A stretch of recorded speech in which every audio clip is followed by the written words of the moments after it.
جربت طريقة جديدة تماما هتغير كل توقعاتك عن الرقاق. تابعيني علشان تكتشفي السر اللي هيطلع معاكي الرقاق طري وجميل جدا.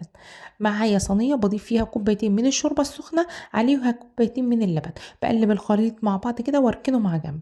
على جنب في طبق تاني بقى بكون مسيحة سمنة او زبدة وزيت زي ما انت عايزة. في الصينية اللي انا هعمل فيها الرقاق بدهنها كويس جدا كده بالسمنة من جميع النواحي واتأكد انها اتدهنت كويس. الخطوة دي مهمة علشان الرقاق ما يلزقش معايا في الصينية. انا في الوصفة دي استخدمت الرقاق الفلاحي الناشف بتاعنا. ببدأ ان انا بقى ابله بالخليط كده من الناحيتين. انا مش ببوشه، انا مجرد ان انا بس ببله من الناحيتين. ورقة الرقاق محتفظة بقوامها زي ما هي. برصه بقى في الصينية وبضيف عليه كده ايه بدهنه كده ايه دهنة خفيفة من السمنة. الرقاق لوحده هيطرى ما تخافيش، لما ترصي الطبقات على بعض هي بتطرى.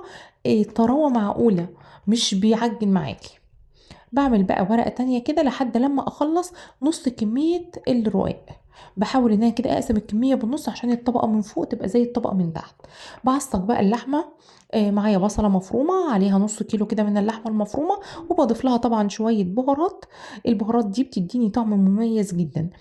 بضيف لها شوية ملح وفلفل اسود وبهارات سبعة وقرفة.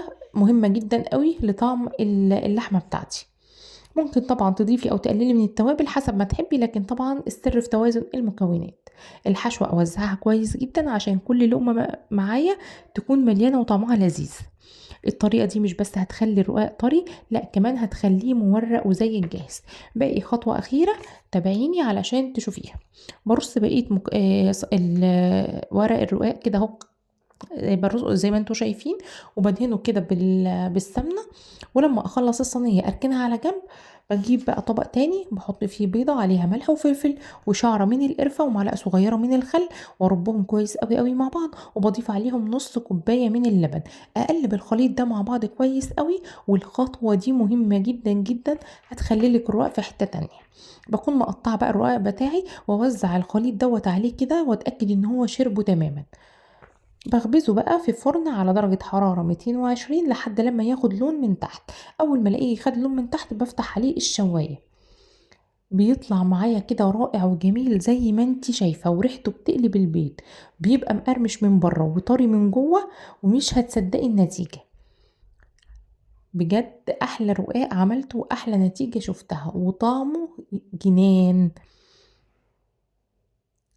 ألف هنا وشفا على قلبكم. لو عجبتك الوصفة ما تنسيش تعملي لايك وتشتركي في القناة عشان توصلك كل وصفاتنا الجديدة.